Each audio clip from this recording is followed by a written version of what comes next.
Shalom, senang kembali dalam program Deep Talk with Pastor. Kita lanjutkan tadarusan Alkitab kita. Hari ini, episode ini kita ngebahas Yeremia pasal 28 ya. Sebelum kita masuk, kita tundukkan kepala, kita doa. Bapak, terima kasih buat hari ini kami dalam anugerah Tuhan dan berkat Tuhan yang dahsyat, yang luar biasa. Saat ini kami mau melanjutkan tadarusan Alkitab kami, bicara kepada kami, berikan kami rema, hikmat, marifat-Mu, hingga ayat-ayat yang kami baca menjadi hidup dan kami mendapatkan bekal yang baik, yang luar biasa dalam mengarungi sisa hidup kami di bumi ini. Jangan satupun kami yang Kau lalui, kami semua diberkati. Haleluya. Kita siapkan Alkitab kita ya, Yeremia 28, saudara.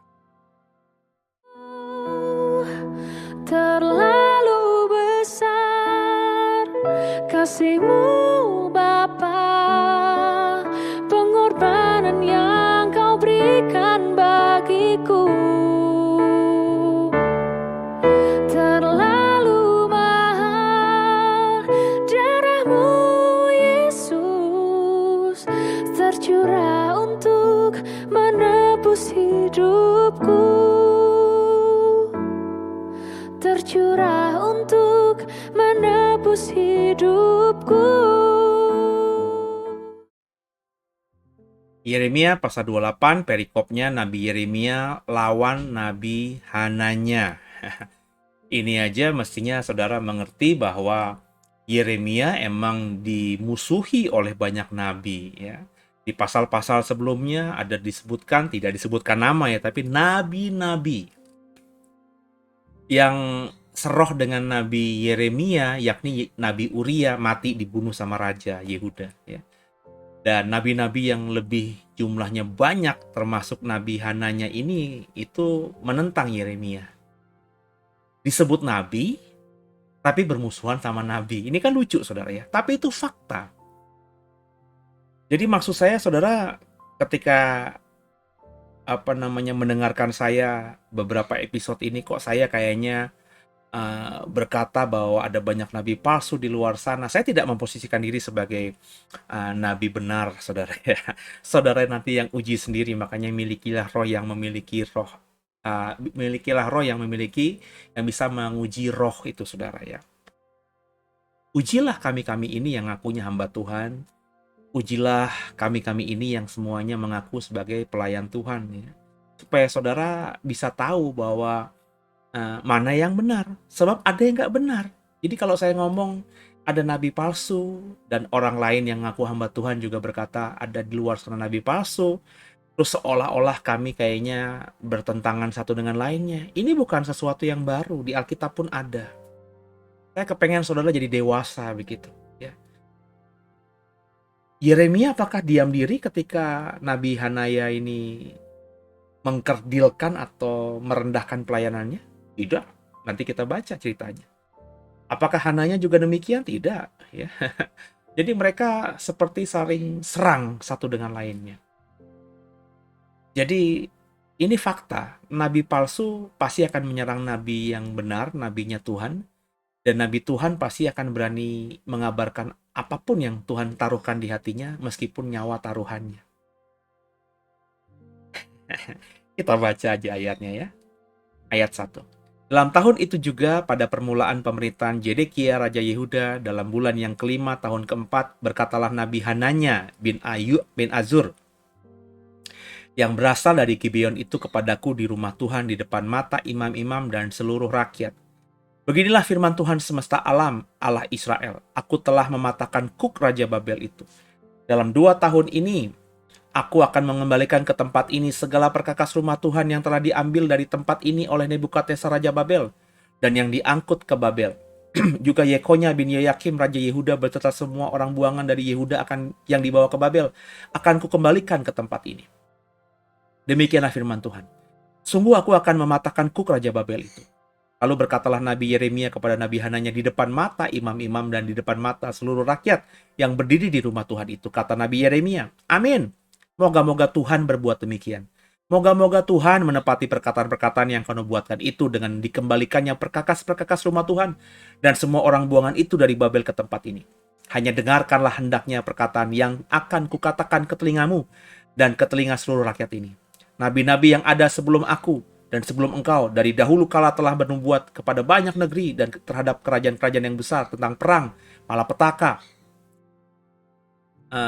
dan penyakit sampar. Ayat 9. Tetapi mengenai seorang nabi yang bernubuat tentang damai sejahtera, jika nubuat nabi itu digenapi, maka barulah ketahuan bahwa nabi itu benar-benar diutus oleh Tuhan.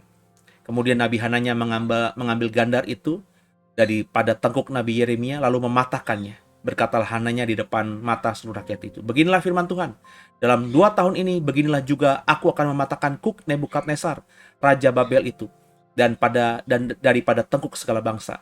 Tapi pergilah Nabi Yeremia dari sana. Maka sesudah Nabi Hananya mematahkan gandar daripada tengkuk Nabi Yeremia, datanglah firman Tuhan kepada Yeremia. Pergilah mengatakan kepada Hananya, beginilah firman Tuhan, engkau telah mematahkan gandar kayu, tapi aku akan membuat gandar besi sebagai gantinya. Sebab beginilah firman Tuhan semesta alam, Allah Israel, kuk besi akan kutaruhkan dalam tengkuk segala bangsa ini, sehingga mereka takluk kepada Nebukadnezar Raja Babel. Sungguh mereka akan takluk kepadanya. Malahan binatang-binatang di padang telah kuserahkan kepadanya. Lalu berkatalah Nabi Yeremia kepada Nabi Hananya, dengarkanlah hai Hananya, Tuhan tidak mengutus engkau, tapi engkau telah membuat bangsa ini percaya kepada dusta. Sebab itu beginilah firman Tuhan, sesungguhnya aku menyuruh engkau pergi dari muka bumi. Tahun ini juga engkau akan mati, sebab engkau telah mengajak murtad terhadap Tuhan. Maka matilah Nabi Hananya dalam tahun itu juga, pada bulan yang ke-7.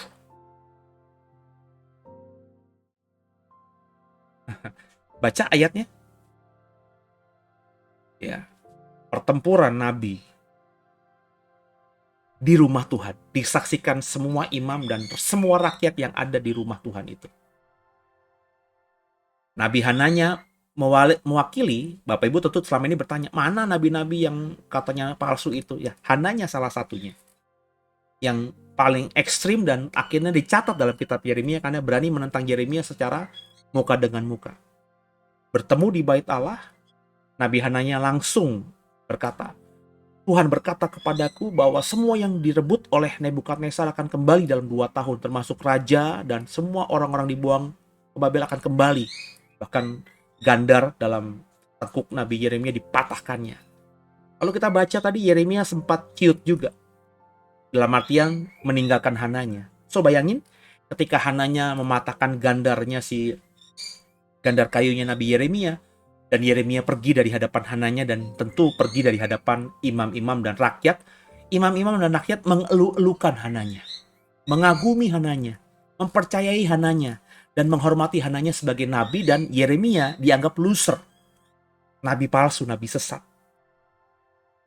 Tapi apa yang terjadi, saudara?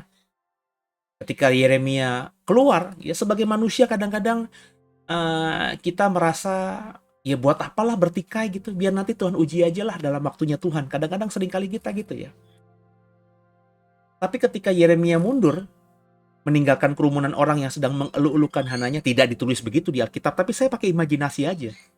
Kalau ada orang bertempur gitu ya, satu mundur, kan pasti yang tetap tinggal dianggap pemenang atau pahlawan, kan begitu logikanya. Nabi Yeremia ditegur Tuhan, kembali kamu ke Hananya sana, bilang sama Hananya, gandar kayu yang kau patahkan itu akan kuganti dengan gandar besi. Tahun ini juga kamu akan mati. Wah saudara. Dan benar, Hananya mati di tahun itu juga. Jadi, ekspresinya melawan, berperang dengan nabi palsu, yaitu memang harus kewajiban dari nabinya Tuhan.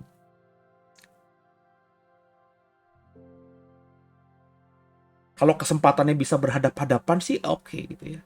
Tapi kalau berhadapan-hadapannya di media sosial, saling maki-maki di kolom komentar, ya itu nggak tepat juga. Itu yang saya hindari.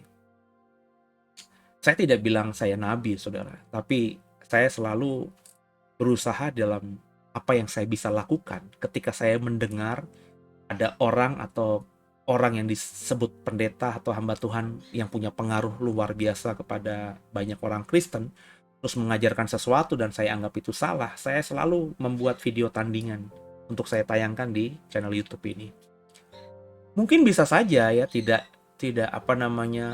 berpengaruh, karena pengaruh nabi-nabi yang saya bilang palsu itu itu memang kadangkala banyak yang lebih populer daripada pelayanan saya atau yang saya kerjakan, viewer mereka lebih banyak, subscriber mereka lebih banyak. Tapi paling tidak saya memprotek Bapak Ibu, Saudara yang memang selalu mendengarkan saya. Supaya Bapak Ibu paham tentang apa yang Tuhan taruhkan tentang topik yang sama, tapi Tuhan taruhkan hal yang berbeda di hati saya dibandingkan orang yang aku, hamba Tuhan, yang cuap-cuap di YouTube atau di manapun. Kan saya harus juga memposisikan diri sebagai gembala kan. Saya harus menjaga domba-domba yang Tuhan percayakan kepada saya untuk saya gembalakan kan. Maka saya selalu akan mengatakan apa yang saya yakini sungguh di dalam pelayanan digital ini. Saya nggak mau hipokrit atau munafik seperti yang saya sebutkan dalam episode kemarin. Saya orang yang berusaha idealis untuk hal ini. Sebab saya tahu saya akan mempertanggungjawabkan semua pelayanan saya di masa nanti. Dan Tuhan sebagai hakim, Tuhan bisa melihat, menelisik hati saya yang paling terdalam. Dan itu mengerikan. Kalau saya blunder saja, kesalahan saya akan telanjang di mata Tuhan. Dan itu gue gak mau banget. Itu saya mau hindari banget. Menghindari Tuhan gak mungkin. Maka yang paling bisa saya lakukan supaya saya tidak ditelanjangi Tuhan, ya tidak berbuat salah. Meskipun itu berat. Sebagai manusia saya kadang-kadang tergoda dan lain sebagainya. Tapi saya mati-matian, saudara, berusaha untuk mengalahkan semua hal yang disebut dengan kedagingan itu. Bagian saya mengerjakan itu. Yeremia 28 yang kita baca tadi itu telanjang, saudara. Bahwa ada nabi palsu yang bahkan berani memakai nama Tuhan. Tuhan berkata kepadaku, perkakas-perkakas bait Allah yang direbut oleh Babel, oleh Nebukadnezar akan kembali dalam 2 tahun. Wah, itu kan luar biasa, saudara. Bagaimana orang-orang di Yerusalem tidak senang dengan cerita itu. Sebab Yeremia berkata, enggak, kalian akan lama. Kalian akan mati di Babel, kalian akan dihukum. Hukuman Tuhan akan lama. Aku bahkan dilarang berdoa buat kalian dan lain sebagainya. Itu kan yang gak enak di kuping. Ananya dengan semua nubuatan tadi, itu semua adalah firman yang enak di kuping orang Yehuda yang memang butuh penghiburan. Dengan Hananya berkata bahwa 2 tahun lagi akan Yerusalem akan pulih, mereka kan senang. Pakai nama Tuhan lagi, dan Hananya nabi lagi. Artinya ini Hananya bukan orang yang baru muncul tiba-tiba ujuk-ujuk jadi nabi. Ini track recordnya memang nabi, saudara. Nangkep ya? Di masa lalu dia bernubuat dan benar nubuatan dari Tuhan. Tapi pas bertikai atau menentang Yeremia ini, Hananya tuh asalnya ceplos aja. Perkataannya tuh bukan dari Tuhan. Nah, ini yang saya bilang sama saudara dalam bahasa. Saya tidak bilang nabi palsu, saya tidak bilang hamba Tuhan yang sesat itu dulu-dulunya awal-awalnya sesat. Mungkin saja benar. Hamba Tuhan yang melakukan mujizat itu dulu-dulunya memang dari awal tuh mujizatnya palsu. Bisa saja mujizat awalnya benar. Tapi lama-lama itu mujizatnya bisa palsu, dibuat. Kesaksiannya bisa palsu, dibuat. Nubuatannya bisa palsu, dibuat. Karena tadi ya, godaan dunia itu, penghormatan jemaat itu sudah membuatnya besar kepala sehingga butuh orang seperti itu. Bapak Ibu pernah dengar nggak ada artis yang ketika sudah melewati masa jayanya, masa emasnya, kemudian depresi, narkobaan, dan akhirnya menjadi orang kayak orang stres gitu. Pernah dengar? Pernah lihat? Di infotainment begitu? Itu banyak sekali. Pernah dengar juga post power syndrome? Pejabat yang tadinya punya kuasa luar biasa, tiba-tiba ketika pensiun nggak punya apa-apa lagi, nggak punya kuasa lagi, tapi masih berperilaku seperti seorang pejabat begitu. Pernah lihat seperti itu? Orang itu butuh sanjungan, saudara. Orang itu butuh penghormatan dari orang lain. Sehingga ketika dia sudah pernah mendapatkan sanjungan dan penghormatan gara-gara Tuhan pakai dia di masa lalu dengan nubuatan, dengan mujizat, dengan khotbah yang keren, dia merasa butuh dan dia merasa harus mendapatkan itu lagi di masa depannya. Sehingga karena dia butuhnya itu, dia tidak sama seperti ketika pertama kali mendapatkannya, di mana dia benar-benar hanya mengandalkan Tuhan. Karena sudah dicap sebagai hamba Tuhan yang keren, pengkhotbah yang keren, nabi palsu yang nabi yang benar, ya, maafkan saya, mujizat yang keren gitu ya. Akhirnya stempel atau stigma itu dia pertahankan dengan mengada-adakan semua tadi. Bisa nggak? Oh bisa, kalau dia punya ilmunya bisa. Mujizat palsu apa susahnya saudara dibuat? Jangan jadi orang Kristen yang naif lah, yang berkata bahwa mujizat itu tidak bisa dibuat. Bisa dengan teknologi yang canggih sekarang ini, bisa. Membangkitkan orang mati itu bisa, saudara. Saudara kalau belum ngerti bagaimana bisa Pak membangkitkan orang mati, saudara berarti belum belum belajar atau belum keluar jauh dari zonamu sekarang. Coba perhatikan informasi yang ada di luar negeri sana. Bagaimana ada hamba Tuhan di luar negeri sana yang dianggap sebagai pembawa mujizat karena membangkitkan orang mati. Ternyata orang mati yang dibangkitkan itu ya hasil teknologi dan hasil propaganda, dibuat gitu, saudara. Dengan uang, dengan segala pengaruh politik, itu bisa dibuat, saudara. Jemaat dicuci otaknya itu mudah, saudara. Jemaat di hipnotis itu mudah, ada caranya, saudara. Dan itu mengerikan. Kalau saya tujuannya untuk populer, mah saya akan pakai itu semuanya dan akan cari semua itu. Dan bisa dicari, saudara. Nonton YouTube aja, saudara deh, ya. Cari bagaimana kita mempengaruhi pikiran orang. Cari, ada kok dalam bahasa Indonesia, dalam bahasa Inggris banyak sekali ahli-ahli yang bisa membuat itu atau mengajarkan itu atau mentransferkan hal itu kepada kita. Tapi what for? Buat apa kayak Hananya cuma populer sesaat, kemudian akhirnya dihajar Tuhan dan mati memalukan. Akhirnya nama baiknya rusak. Akhirnya orang-orang yang tadinya mengaguminya akhirnya tidak lagi percaya, ternyata dia palsu. Sudah nama baiknya setelah mati rusak, dalam kekekalan dia ditolak lagi. Padahal dia pernah menjadi nabinya Tuhan. Padahal dia pernah menjadi penyambung lidahnya Tuhan. Padahal masa lalunya, dia orang benar gitu. Itu makanya Paulus itu kerennya minta ampun. Dia berjuang sungguh-sungguh. Dia tidak pernah merasakan, sudah mendapatkannya. Dia tidak pernah bangga dengan apa yang dia sudah buat bagi Tuhan. Aku melupakannya. Seolah-olah aku belum mendapatkannya. Itu keren banget Paulus. Makanya, saya mengagumi orang yang namanya Paulus sih.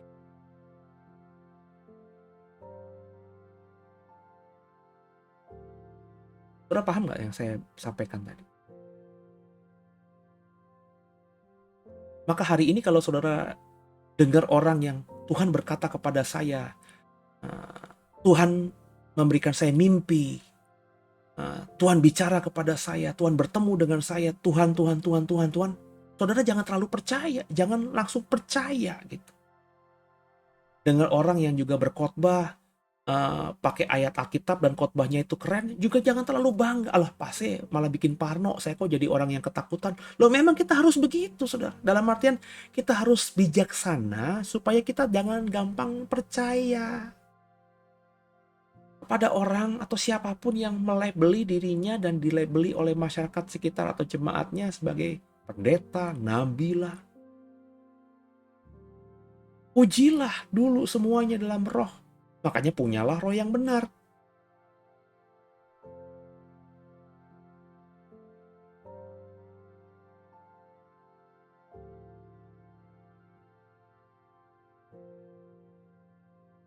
Waduh, kalau Bapak Ibu udah deket sama saya bisa meletup-letup, saudara, ngomong soal ini. Gemes, kadang-kadang penuh dengan amarah juga. Sebab sometimes saya bingung gimana saya harus menyampaikan hal ini kepada orang banyak, bahwa harus berhati-hati. Jangan jadi orang Kristen yang bodoh, yang terlalu gampang menghormati orang-orang yang disebut pendeta, punya gelar teologi, orang-orang yang melabeli dirinya dan dilabeli oleh banyak orang sebagai nabi.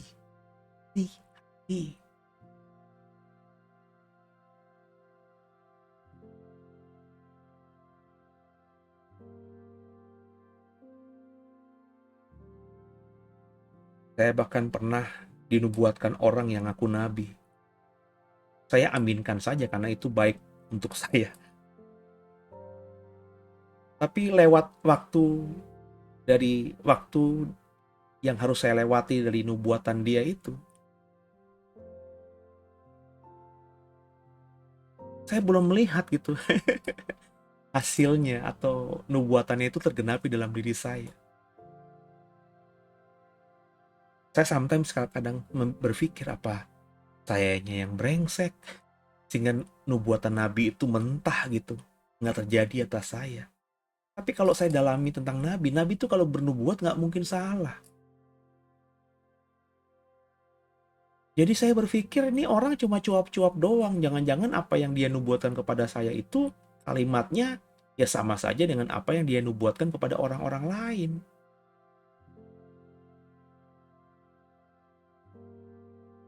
Ya kalaupun ada yang terjadi karena orang yang menerima nubuatan itu mengimani dan benar-benar berusaha untuk mendapatkannya, itu lain soal kan. Kalau saya dinubuatkan jadi presiden gitu misalnya oleh seorang nabi. Kalau saya benar-benar dinubuatkan jadi presiden, mestinya saya jadi presiden dengan cara Tuhan yang ajaib itu kan. Tapi kalau saya misalnya mengimani sungguh dan saya benar-benar mengejar hal itu dengan ikut berpolitik, dengan benar-benar masuk dalam organisasi massa, dengan benar-benar mulai tampil agar bisa viral, kan bisa saja kemungkinan saya jadi presiden kan. Tapi jadi presiden bukan karena nubuatan nabi itu tergenapi, tapi karena iman saya dan karena saya melakukan dan mengejar hal itu sebagai mimpi saya satu-satunya, bisa saja dong. Kita nggak pernah berpikir demikian kan. Intinya kalau saya mau katakan bahwa nubuatan nabi itu kalau terjadi ya harus kita uji juga itu karena nabi itu yang nubuatnya benar atau memang kita yang memang mengimani nubuatan itu gitu. Atau kalau nabi itu nubuatannya salah ya jelas-jelas ya bukan nabi. Sebab selalu saya bilang, nabi selalu kalau bernubuat benar. Nubuatan itu kalau dari Tuhan pasti tergenapi. Bahkan ketika Tuhan sudah bernubuat kepada Yehuda lewat Yeremia bahwa kalian akan dihukum 70 tahun lamanya, itu benar-benar 70 tahun. Ya. Bahkan ketika level Daniel, Sadak, Mesak, Abednego dan orang-orang yang masih hidup benar sama Tuhan itu berusaha agar Tuhan mengampuni dosa Israel, dosa Yehuda agar hukumannya diperpendek, Tuhan kalau sudah berkata 70 tahun, 70 tahun. Presisi, nggak dibatalin. Nangkep ya saudara ya? Semoga dengan Yeremia 28 yang kita baca, pemahaman saudara lebih terbuka dan kita akhirnya lebih waspada dan berjaga-jaga dan berhati-hati ketika mendengarkan khotbah, mendengarkan atau mendapatkan atau menerima nubuatan. Be careful. Karena nabi palsu yang kita baca di kitab Yeremia 28 ini, kata Alkitab ya, di akhir zaman akan banyak bermunculan. Dalam konteks perjanjian baru bukan nabi palsu bahasanya, tapi guru-guru palsu. Jadi akan banyak muncul nabi-nabi palsu, guru-guru palsu di akhir zaman. Guru-guru palsu itu pakai ayat Alkitab gak? Pakai. Mengatasnamakan Tuhan gak nabi-nabi palsu itu? Iya. Tapi kalau kita baca Yeremia, Tuhan gak suruh lu khotbah pakai ayat itu untuk disampaikan kepada jemaat. Lu khotbah mau lu sendiri. Lu bisa khotbah bagus karena emang lu sekolah. Karena lu tahu ilmu berkhotbah. Gue gak pernah suruh lu untuk bernubuat dengan kalimat seperti itu. Aku gak bicara sama kamu, tapi kau mengatasnamakan aku. Orang-orang model gini, nabi-nabi palsu, guru-guru palsu, nanti akan dapat penghakiman, saudara. Neraka upahnya. Yang saya sedih ya kalau mereka memang sengaja menyesatkan domba-dombanya Tuhan, ya itu udah konsekuensinya mereka masuk neraka. Yang saya sedihnya, ada banyak nanti domba-domba yang tidak bisa mendengarkan mana suara gembala yang baik dan mana suara gembala yang palsu. Jadi mereka akhirnya tersesatkan, sampai matinya salah pemahaman iman, salah beriman. Mereka menyebut Yesus sebagai Tuhan, tapi Yesus yang mereka sebut Tuhan itu bukan Yesus yang benar gitu. Yesus yang lain. Mereka katanya beriman Kristen, katanya Alkitab, tapi bukan Alkitab yang benar. Alkitab yang mereka baca semaunya sendiri atau yang diajarkan oleh guru palsu mereka semaunya sendiri. Dan itu mengerikan jumlahnya. Saya jujur tidak mendapatkan mimpi dan melihat berapa jumlahnya dalam mimpi saya, tapi saya bisa merasakan dalam hati saya. Dan banyak nanti orang yang berpikir dia sudah Kristen, berpikir dia sudah hidup benar, tapi nanti dalam ujungnya mereka akan binasa dalam kekekalan. Kenapa? Karena di bumi mereka salah mengikuti hamba Tuhan.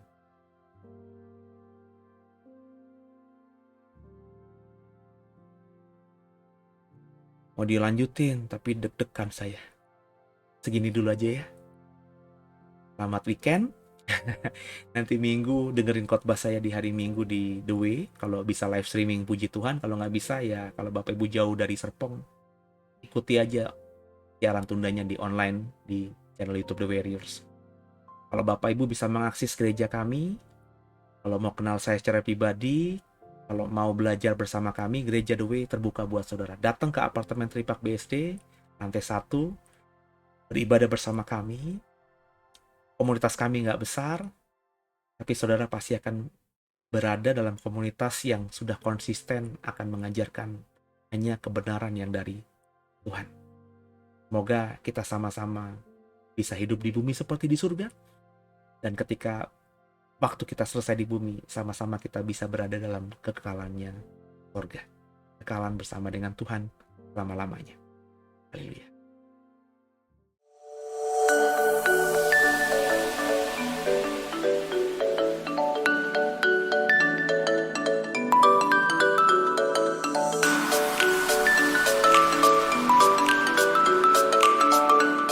Shalom, terima kasih untuk Bapak Ibu yang sudah join membership. Kedepan kita akan membuka level membership yang baru, yaitu berisi kelas pengajaran Alkitab secara teologi sistematis. Di bulan Maret-April, akan ada kelas eskatologi, dengan join level membership The Warriors Bible Club seharga 49.900 per bulan. Bapak Ibu sudah bisa mengikuti kelas ini full, juga konten-konten lainnya seperti Living in Wisdom, dan program lainnya. Jadi, yuk jangan lupa like, subscribe, dan komen-komen video kita, dan juga join membership dengan cara klik tombol join di bawah sebelah tombol subscribe, kemudian pilih levelnya. Atau untuk Bapak Ibu yang ingin upgrade level membership, bisa dengan cara klik tombol si perks, dan pilih level yang di atasnya. Terima kasih, Tuhan Yesus memberkati. Ya, saudara. Tadi saya mengingatkan kembali bahwa saya akan mengajar lebih dalam lagi dalam membership. Ya, saya tidak lagi mau banyak-banyakan viewer, saya hanya mau mengajar kepada orang yang memang mau belajar. Maka saya membuat membership ini dengan berbayar. Tidak besar, nggak akan membuat saudara miskin. Hanya 50.000 sebulan untuk kita bisa sekolah Alkitab di The Warriors channel YouTube ini. Dengan ambil yang program ini, Bapak Ibu bisa mendapatkan semua materi-materi yang hanya akan saya bagikan kepada orang yang join membership di channel kita. Nggak kepada yang lainnya. Kalau saudara sudah ikut jadi member yang 20 ribuan, Bapak Ibu upgrade jadi 50 ribu supaya bisa belajar di sekolah Alkitabnya. Ya. Dengan ambil yang member sekolah Alkitab, Bapak Ibu dapat semuanya materi-materi yang saya bagikan, yang tidak akan saya bagikan di YouTube biasa. Atau di channel The Warriors yang biasa seperti Deep Talk with Pase ini saya bagikan kepada semua orang. Semua orang bisa dengerin materi ini. Tapi pengajaran-pengajaran yang dalam saya nggak akan bagikan kepada untuk orang banyak. Jadi Bapak Ibu yang udah 100 orang, 200 orang, 300 orang yang selama ini ikutin pengajaran tadarusan Alkitab saya ini, Deep Talk with Pase ini, yuk Bapak Ibu ya bayar harga gitu ya 50.000 sebulan jadi member di channel YouTube The Warrior supaya Bapak Ibu mendapatkan pengajaran-pengajaran yang lebih dalam lagi dibandingkan tadarusan Alkitab ini ya. Kalau kau sudah diberkati lewat tadarusan Alkitab ini, mestinya coba bisa bayangkan bagaimana kau akan diberkati lebih lagi kalau ikut yang materi-materi dalam membership. Jadi saya akan mengajar dalam dan saya tidak akan pernah lagi batasi saya tahan-tahan karena semua akan saya bagikan karena saya sadar bahwa yang mau korban uang 20.000 kah 50.000 per bulan kah itu orang yang benar-benar mau belajar ya, mau bertumbuh bersama dengan kami ya. Jadi ayo Bapak Ibu ikut membership supaya Bapak Ibu tidak ketinggalan materi-materi yang memang sudah saya bagikan dengan cukup dalam dan bahkan sangat dalam. Dan bahkan materi sekolah Alkitab yang saya bagikan yakni kelas eskatologi itu materi yang Bapak Ibu hanya dapatkan kalau Bapak Ibu ikut sekolah teologi ya. Dalam sekali ya. Nggak pernah saya bagikan dalam khotbah karena itu memang materi yang sangat dalam ya.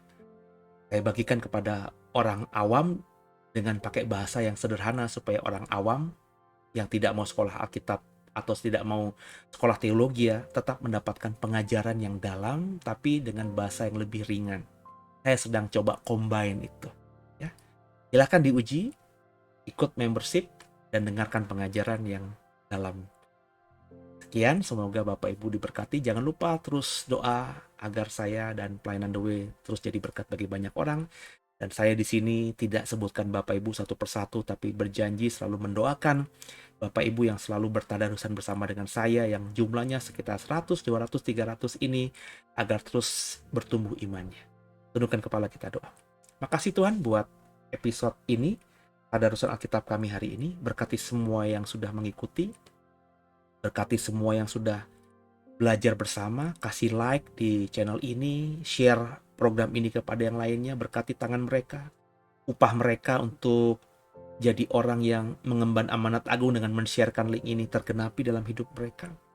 Dan bagi yang sudah mendoakan, biarlah apa yang mereka doakan juga tergenapi dalam hidup mereka masing-masing. Ampuni salah dosa kami, Yesus Kristus adalah Tuhan Juru Selamat kami yang hidup, dan ke dalam tangan-Mu lah kami serahkan tubuh, jiwa, dan roh kami. Haleluya. Amin. Sampai jumpa di minggu depan. Ya, jangan lupa beribadah minggu di The Warriors. Saya akan memberkati saudara dengan penyingkapan yang Tuhan taruhkan di hati saya. Tuhan Yesus memberkati semuanya.